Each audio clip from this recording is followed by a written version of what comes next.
கர்நாடக அரசின் சுகாதாரத்துறை கடந்த மே மாதம் உடலை அதிக வெண்மையாக்கும் மாத்திரை மருந்துகளின் மாதிரியை பெற்று ஆய்வுக்கு அனுப்பி வைத்தது.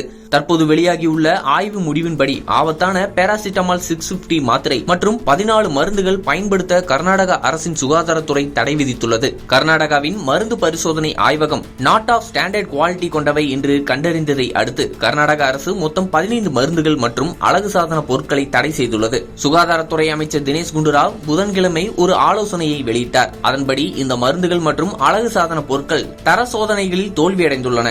அனைத்து மருந்தாளுநர்கள், மருத்துவர்கள், மருத்துவமனைகள் மற்றும் நர்சிங் ஹோம்கள் அவற்றை விற்பனை செய்வதையோ சேமித்து வைப்பதையோ அல்லது பயன்படுத்துவதையோ உடனடியாக நிறுத்த உத்தரவிட்டுள்ளது.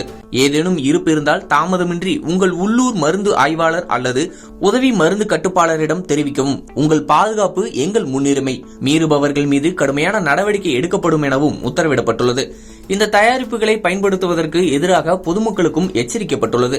அதன்படி பின்வரும் மருந்துகள் தடை செய்யப்பட்டுள்ளது. கூட்டு சோடியம் லாக்டேக் ஊசி IPRS, பாராசிட்டமால் 650 மாத்திரை, மிட்கியூ 7 சிரப், கோழிகளுக்கு போட பயன்படுத்தப்படும் NTIP IPT கூட்டு தடுப்பூசி, ஸ்பான்பிளாக்ஸ் OT மாத்திரைகள், பாண்டோகாட் DSR, சோடியம் குளோரைடு ஊசி IP 0.9, ஆல்பா லியோபிக் அமிலம், ஓம் சாந்தி கோல்டு கிளாஸ் குங்குமம், பைராசிட் ஓரல் சஸ்பென்ஷன், கிளிமிக்ஸ் 2, அயன் சுக்ரோஸ் ஊசி USP, சோடியம் லாக்கெட் ஊசி IP.